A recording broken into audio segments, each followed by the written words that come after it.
सुप्रभात साथियों, मैं कुंदन कुमार स्वागत करता हूं डीसी यानी डेली करंट अफेयर्स एनालिसिस के शानदार सेशन में। दोस्तों आज का सेशन आपके लिए बेहद ही खास होने वाला है, क्योंकि आज के सेशन में आप उन चुनिंदा प्रश्नों का संग्रह देखेंगे जो आगामी आपके किसी भी परीक्षा के दृष्टिकोण से रामबाण साबित होने वाला है। साथ ही साथ देखेंगे दोस्तों ऑपरेशन सिंदूर, जो भारत सरकार के द्वारा 7 मई को चलाया गया था सुबह 1:30 पर, उसके बारे में संक्षिप्त जानकारी भी देखेंगे कि भारत किन किन स्थानों पर हथियार से गोला बारूद बरसाया था, किन किन स्थानों पर आतंकवादी ठिकानों को नस्ते-नाबूद किया था और किस प्रकार से ये हमला हुआ है। क्या भारतीय फाइटर जेट पाकिस्तान में घुस के मारे हैं या कि भारत से ही डायरेक्ट मार दिए हैं, इन सारी चीज़ों पर चर्चा होगा। आप मेरे साथ वीडियो के लास्ट तक बने रखिएगा और वीडियो के लास्ट में आपसे क्वेश्चन पूछा जाएगा जिसका उत्तर आपको कमेंट सेक्शन में देना होगा।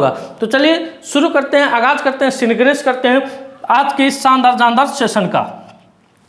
दोस्तों पिछले वीडियो में आपसे प्रश्न पूछा गया था कि प्रधानमंत्री मोदी ने कहाँ खेलो इंडिया यूथ गेम्स 2025 का उद्घाटन किए हैं। तो दोस्तों प्रधानमंत्री मोदी ने वर्चुअल वीडियो के माध्यम से खेलो इंडिया यूथ गेम्स 2025 का उद्घाटन बिहार की राजधानी पटना में किए हैं। दोस्तों पाटलिपुत्रा खेल कॉम्प्लेक्स में इसका आयोजन किया जा रहा है, या बिहार के 5 जिलों में इसका आयोजन प्रमुख तौर पर किया जा रहा है। आते हैं आज के सवाल पर। आज का सवाल है, हाल ही में मानव विकास सूचकांक 2025 में भारत किस स्थान पर रहा है। तो सबसे पहले जानते हैं दोस्तों कि मानव विकास सूचकांक इसको प्रस्तुत कौन करता है। तो यूएनडीपी के द्वारा इसको प्रस्तुत किया जाता है। कुल देशों की अगर संख्या की बात करें तो 193 है। कुल अगर देशों की बात करें, कुल देशों की अगर बात करें तो 193 है। ओवरऑल इसमें भारत की रैंक क्या है, तो 130वें नंबर पर भारत है। कितने नंबर पर है, 130वें नंबर पर भारत है दोस्तों। उसके बाद बात करते हैं प्रथम स्थान पे। तो प्रथम स्थान पे आइसलैंड है। प्रथम स्थान पे आइसलैंड है, आपका आइसलैंड है। दूसरे स्थान की बात करें तो नॉर्वे है। नॉर्वे दूसरे स्थान पर है। और तीसरे स्थान की बात करें तो स्विट्जरलैंड है। स्विट्जरलैंड है तीसरा स्थान की बात करें तो। और सबसे यानी 193वें स्थान की बात करें तो दक्षिण सूडान, यानी अंतिम में कौन है, अंतिम स्थान पर है दक्षिण सूडान। दक्षिण सूडान आपका अंतिम पायदान पर है दोस्तों। अब जानते हैं कि जो ये मानव विकास सूचकांक 2025 जारी होता है दोस्तों, किन किन मुद्दों पर जारी होता है, किसके द्वारा जारी किया जाता है, इन तमाम मुद्दों पर चर्चा करते हैं अगले पेज पे।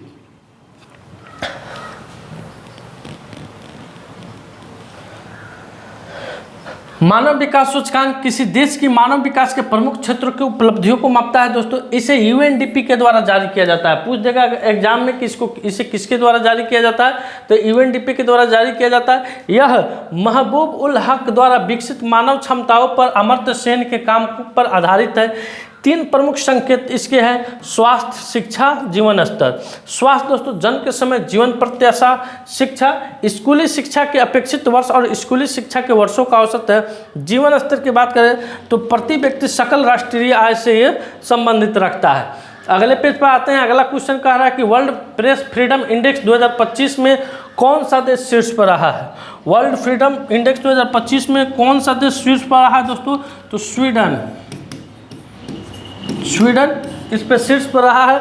उसके बाद ISF विश्व कप 2025 में शीर्ष पर कौन रहा है, तो इसमें शीर्ष पर चीन रहा है, 2 नंबर पर USA रहा है और 3 नंबर पर अपना देश भारत रहा है। उसके बाद कह रहा है तीरंदाजी विश्व कप 2025 कहाँ शुरू हो रहा है, तो चीन के शंघाई शहर में। कहाँ दोस्तों, चीन के शंघाई शहर में तीरंदाजी विश्व कप 2025 का आयोजन किया जा रहा है। आते हैं अगले क्वेश्चन की तरफ। अगला क्वेश्चन आपकी स्क्रीन पे आ रहा है दोस्तों कि हाल ही में नागरिक सुरक्षा अभ्यास का आयोजन कब किया गया है। तो दोस्तों आइए चलते हैं, आपको बताते हैं कि नागरिक सुरक्षा अभ्यास क्या है। इसके बारे में तमाम जानकारी आपको देते हैं। इस क्वेश्चन का उत्तर देने से पहले आपको अगले पेज की तरफ हम रुख करते हैं। अगला पेज है दोस्तों नागरिक सुरक्षा अधिनियम के बारे में जानते हैं। तो नागरिक सुरक्षा अधिनियम दोस्तों 1968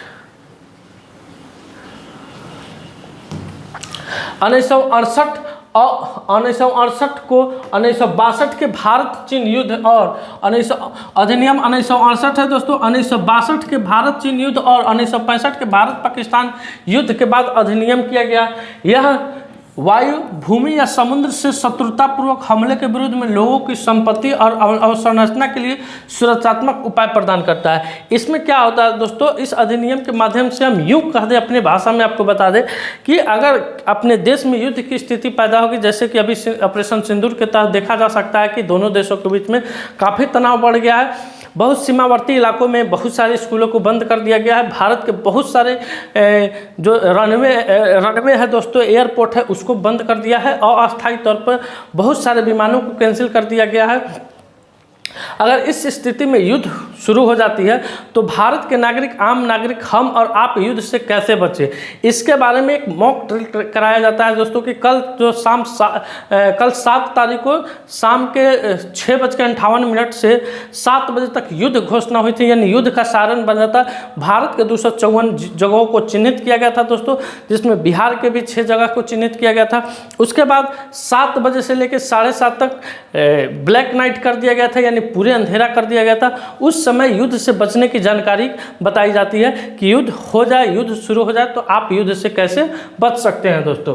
यह अधिनियम निम्नलिखित को भी अधिकृत करता है: नागरिक सुरक्षा कोर का गठन, यानी युद्ध के समय दोस्तों अगर युद्ध की स्थिति पैदा हो जा रही है तो एक नागरिक सुरक्षा कोर का गठन किया जाता है दोस्तों। उस नागरिकों को ट्रेंड किया जाता है। स्कूलों में बच्चों को बताया जाता है कि आपातकालीन के दौरान, जैसे कि बाढ़ के समय बताया जाता है, भूकंप के समय भूकंप से बचने के उपाय बताए जाते हैं, उसी तरीक़े से युद्ध में आप किस तरह से अपने आप को बचा सकते हैं, किस तरह से लोगों की मदद कर सकते हैं, इस मॉक ड्रिल के माध्यम से आपको समझाया जाता है दोस्तों।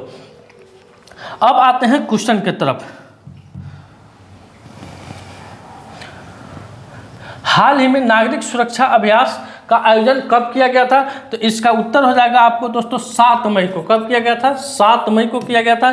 गृह मंत्रालय के आदेश पर होता है। राज्यों को पहलगाम में आतंकवादी हमले के बाद पाकिस्तान के साथ बढ़े तनाव के जवाब में नागरिक सुरक्षा तैयारियों को मजबूत करने के लिए राष्ट्रव्यापी मॉक ड्रिल आयोजित करने का निर्देश दिया। सीमा पार से लगातार हो रही गोलीबारी, बढ़ते भू राजनीतिक तनाव के बीच में यह अभ्यास भारत की निष्क्रियता रक्षा को चिन्हित करता है। यह अभ्यास 244 चिन्हित जिलों में किया गया है दोस्तों। आइए अगले क्वेश्चन की तरफ आते हैं। अगला क्वेश्चन आपके स्क्रीन पे आ रहा है कि हाल ही में भारतीय सेना ने किस मिशन के तहत पाकिस्तान और पाकिस्तान के कब्जे वाले जम्मू और कश्मीर में 9 आतंकी ढांचों पर हवाई हमले किए हैं। इस क्वेश्चन के माध्यम से हम आपको ये भी बताएंगे, मैप के माध्यम से बताएंगे उस 9 जगह को कि भारतीय सेना ने उस 9 जगह पर कैसे हमला किया है। क्या भारतीय सेना पाकिस्तान के अंदर घुसकर पीओके में घुसकर हमला किया है या इंडिया के सीमा पर रहते हुए हमला किया है? तो भारतीय भारतीय सेना के द्वारा प्रेस कॉन्फ्रेंस के माध्यम से जानकारी दी गई है दोस्तों कि जो भारतीय सेना है दोस्तों अपने बॉर्डर पर रहते हुए, अपने देश में रहते हुए लॉन्गिट्यूड अक्षांश और देशांतर रेखा के माध्यम से उन सारे लोकेशनों का पता करके हथियार लॉक प्रणाली होता है दोस्तों, लॉक करके चिन्हित करके उन सारे जगहों पर बम फोड़ा गया है। भारतीय सेना के द्वारा बजाते प्रेस कॉन्फ्रेंस में ये भी बात कही गई है दोस्तों कि ये सिर्फ उन आतंकवादी ठिकानों को चिन्हित किया गया है, वहाँ के आम नागरिकों के, आम जनमानस को कोई क्षति पहुँचाने की भारतीय सेना की मंशा नहीं थी दोस्तों। यानी यूँ कहें कि आपके मोहल्ला में मेरा घर अगर आतंकवादी ठिकाना है तो लॉक के माध्यम से, अक्षांश और देशांतर डिग्री के माध्यम से आप उस पर जाके सेना के द्वारा राफेल में मिसाइल को लॉक किया जाता है दोस्तों, चिन्हित करके डिग्री से उसकी दूरी निकाल के, और उसी स्थान पे उसी जगह पे जाके क्या होती है, मिसाइल फटती है दोस्तों। तो ये ऑपरेशन सिंदूर इसका नाम दिया गया है दोस्तों। ऑपरेशन सिंदूर ये नाम किनके द्वारा दिया गया है, तो इस पर भी एक क्वेश्चन, काफ़ी शॉर्ट वीडियो आपको लेकर आएंगे। 10 क्वेश्चनों का समावेशन रहेगा दोस्तों, उसमें आपको बताया जाएगा, बहुत सारे क्वेश्चनों को कराया जाएगा कि ऑपरेशन सिंदूर नाम किसने दिया है दोस्तों, और भारत और पाकिस्तान के बीच या चाइना के बीच कौन कौन से ऐसे ऑपरेशन हुए हैं, इस सारी चीज़ों की जानकारी दी जाएगी। अब आते हैं अगले पेज की तरफ। अगले पेज में आपको देखते हैं हम दोस्तों कि वह जगह कौन कौन से है, किस जगह पे भारतीय सेना के द्वारा हमला किया गया है दोस्तों। तो ये दोस्तों पीओके है, ये येलो वाला जितना आपको दिख रहा है दोस्तों ये पीओके है। सबसे पहले बहलावलपुर दोस्तों, यहाँ देखिए बहलावलपुर आईबी जैश ए मोहम्मद का मुख्यालय से 100 किलोमीटर की दूरी पर था दोस्तों। मुरीद के सांबा लश्कर के सामने सीमा से 30 किलोमीटर की दूरी पर से था। गुलपुर एलओसी पुंछ राजौरी से ये 35 किलोमीटर की दूरी पर था। सवाई पीओके में है दोस्तों। तंगधार लश्करे कैंप से 30 किलोमीटर अंदर है दोस्तों। बिलाला कैंप जैसे लॉन्च पैड था दोस्तों। कोटली एलओसी से 15 किलोमीटर दूर राजौरी के सामने लश्कर कैंप है दोस्तों। बरनाला की बात करें तो एलओसी राजौरी से 10 किलोमीटर की दूरी पर है। सरजाल आईबी सांबा कठुआ जैसे मोहम्मद कैंप से 8 किलोमीटर की दूरी पर। मेहमाना आईबी सियालकोट एचएम कैंप से 15 किलोमीटर की दूरी पर है दोस्तों। ये जो बहलावलपुर है दोस्तों यही मेन संगठन था दोस्तों। यहाँ पे सेना के द्वारा यह जानकारी दी गई है कि आतंकवादी, बहुत सारे बड़े बड़े आतंकवादी यहाँ पे आते थे दोस्तों। अब जानिए कि कैसे भारतीय सेना ने इसको किया है नस्ते नाबूद। काफ़ी ऐसे मरने की अभी भारतीय सेना के द्वारा प्रेस कॉन्फ्रेंस में वहाँ कितने आतंकवादी मरे हैं ऐसी कोई सटीक जानकारी नहीं दी गई है। और सख्त हिदायत दिया गया है न्यूज़ चैनलों को कि वो सूत्रों के हवाले से खबर ना चलाए। एकदम सख्त विदेश मंत्रालय के द्वारा बजावते प्रेस रिलीज किया गया है। एक नोटिस निकाला गया है कि जो आज तक चैनल वाले, बहुत सारे मीडिया चैनल वाले चला देते हैं कि 700, 900, 500, 70 ऐसी कोई नहीं है। हाँ, हालांकि पाकिस्तानी सेना ने प्रेस कॉन्फ्रेंस करके ये बात स्वीकार किया है कि 36 वहाँ के आम नागरिक शहीद हुए हैं, यानी 36 आम नागरिक मारे गए हैं।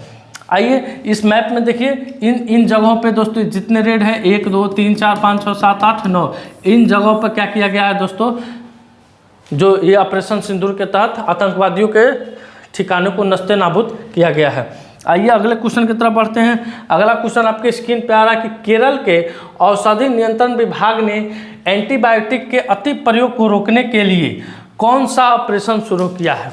तो दोस्तों ऑपरेशन अमृत। कौन सा ऑपरेशन? ऑपरेशन अमृत।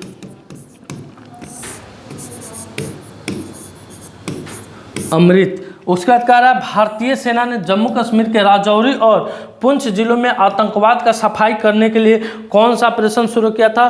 तो ऑपरेशन सर्वशक्ति। कौन सा ऑपरेशन यहाँ लिख देते हैं? ऑपरेशन सर्वशक्ति। ऑपरेशन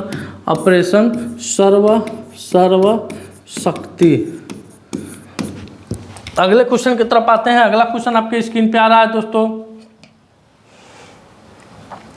कि हाल ही में संस्कृति मंत्रालय के हस्तक्षेप के बाद कहाँ के पिपराहवा बौद्ध अवशेषों की नीलामी स्थगित की गई है? तो दोस्तों सोथबी हांगकांग में बौद्ध धर्म, भगवान बुद्ध से रिलेटेड जितने भी सामग्रियाँ थी दोस्तों उसको हांगकांग ने क्या किया था? नीलामी करने की बात की थी, लेकिन भारत सरकार ने, भारत के संस्कृति मंत्रालय ने इसको पूर्णतः रोक लगा दिया है। भारत का भी जो संस्कृति मंत्रालय के मंत्री है गजेंद्र सिंह शेखावत के द्वारा इसको रोक लगा दिया गया है और उन्होंने कहा है कि ये सारी सामग्रियाँ की नीलामी ना हो और ये सारी सामग्रियों को भारत पुनः मंगा लिया जाएगा। तो इसका उत्तर हो जाएगा सोथबी हांगकांग।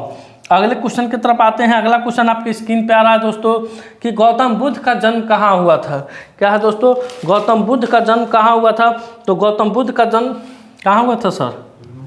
लुम्बिनी में हुआ था। लुम्बिनी कहाँ पड़ता है? नेपाल में पड़ता है। गौतम बुद्ध के पिता का क्या नाम था? गौतम बुद्ध के पिता का नाम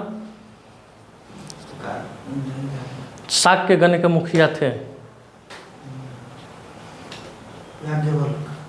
ऑप्शन बताइए सर आप लोग। प्रथम बौद्ध संगीति कहाँ हुआ था? 483 ईस्वी राजगीर अजातशत्रु। 483 ईस्वी राजगीर में हुआ था दोस्तों, अजातशत्रु के शासनकाल में। अजातशत्रु इसके अध्यक्ष थे।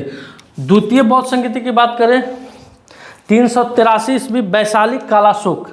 383 ईस्वी वैशाली कालाशोक। अक्सर ये परीक्षा में पूछा जाता है दोस्तों।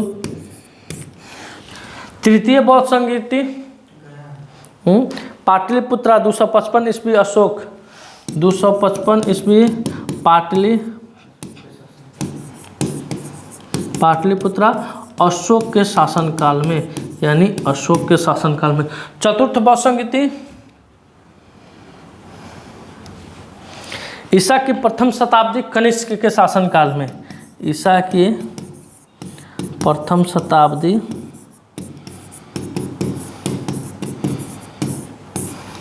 कनिष्क के शासनकाल में, कनिष्क के शासनकाल में।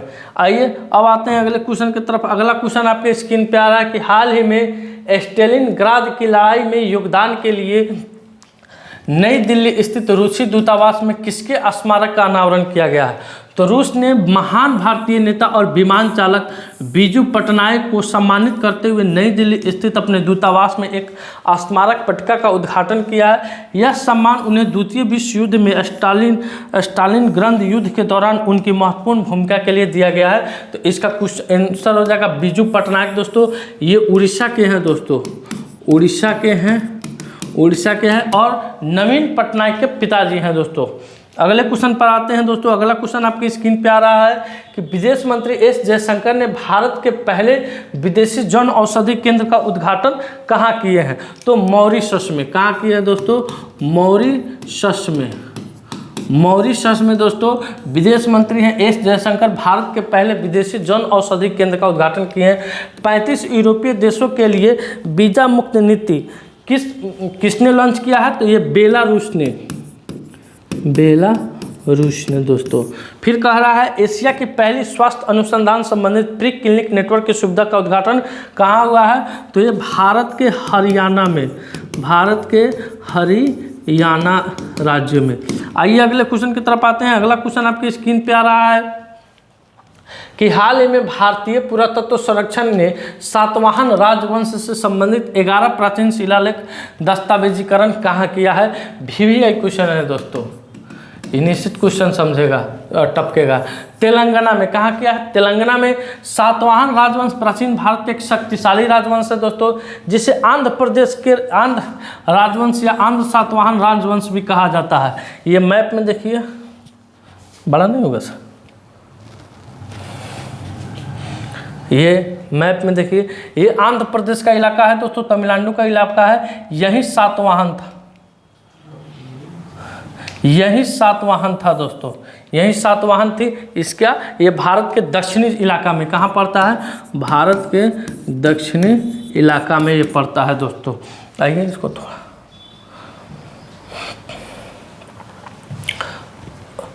तो किस राज्य में इसको किया गया है, किस राज्य में दस्तावेजीकरण किया गया है? तो तेलंगाना राज्य में, यानी ऑप्शन नंबर 1 इसका क्या हो जाएगा? करेक्ट उत्तर हो जाएगा। अगले क्वेश्चन की तरफ आते हैं। अगला क्वेश्चन आपके स्क्रीन पर कि हाल ही में किसने सुरक्षित अंतर्राष्ट्रीय यात्रा के लिए चिप आधारित ई पासपोर्ट शुरू किया है?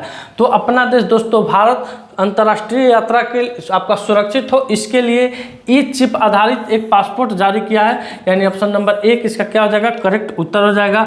आते हैं देखते हैं कुछ फैक्ट है। एशियाई योगासन खेल चैंपियंस में कौन सा देश शीर्ष पर रहा है दोस्तों? तो भारत शीर्ष पर रहा है। फिर कह रहा है नीति आयोग की रिपोर्ट्स के अनुसार दुनिया का चौथा सबसे बड़ा ऑटोमोबाइल निर्माता कौन सा देश बना है? तो भारत बना है। लेजर निर्देशित हथियार प्रणाली का परीक्षण करने वाला चौथा देश भारत बना है। नेटवर्क तत्परता सूचकांक में भारत 36वें स्थान पर रहा है। भारत AI में सबसे अधिक निवेश करने वाले 10 देशों में शामिल हुआ है। भारत वैश्विक स्तर पर दूसरा सबसे बड़ा 5G बाजार बना है। सतत विकास लक्ष्य SDG सूचकांक 2024 में भारत 109वें स्थान पर रहा है। अब आते हैं अगले क्वेश्चन पर। अगला क्वेश्चन कर रहा है कि हाल ही में किस भारतीय खिलाड़ी ने टेस्ट मैच से संन्यास लेने की घोषणा की है? हाल ही में हाँ बेचारा बाकायदे प्रेस कॉन्फ्रेंस करके ये जानकारी दी कि अब हम टेस्ट क्रिकेट से आपको व्हाइट जर्सी में नज़र नहीं आएंगे, ब्लू जर्सी में नज़र आते रहेंगे दोस्तों। तो रोहित शर्मा हो जाएंगे दोस्तों।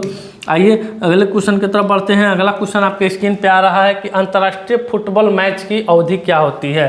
अंतर्राष्ट्रीय फुटबॉल मैच की अवधि क्या होती है? तो 90 मिनट की होती है दोस्तों। कितने? 90 मिनट की होती है। इंग्लैंड और ऑस्ट्रेलिया का राष्ट्रीय खेल क्या है? इंग्लैंड और ऑस्ट्रेलिया का राष्ट्रीय खेल क्या है दोस्तों? क्या है? क्रिकेट। भारतीय फुटबॉल संघ की स्थापना कब हुई थी? तो 1937 में। मुख्यालय कहाँ है? तो शिमला में है। 1937 में अगर मुख्यालय की बात की जाए तो शिमला में है। फिर कह रहा है हॉकी ओलंपिक में कब शामिल हुआ, तो 1908 ईस्वी में। कब शामिल हुआ था दोस्तों? 1908 ईस्वी में हॉकी ओलंपिक में क्या हुआ था? शामिल हुआ था। अगले क्वेश्चन की तरफ आते हैं। अगला क्वेश्चन आपके स्क्रीन पे आ रहा है कि हाल ही में फ्रेडरिक मर्ज किस देश के नए 10वें चांसलर बने हैं? तो फ्रेडरिक मर्ज जो है दोस्तों किस देश के नए 10वें नंबर के चांसलर बने हैं? तो जर्मनी के बने हैं, यानी ऑप्शन नंबर 1 क्या हो जाएगा? करेक्ट इसका उत्तर हो जाएगा। अगले क्वेश्चन की तरफ आते हैं कि हाल ही में भारत और किस देश ने मुक्त व्यापार और दोहरे योगदान पर समझौते पर हस्ताक्षर किया है?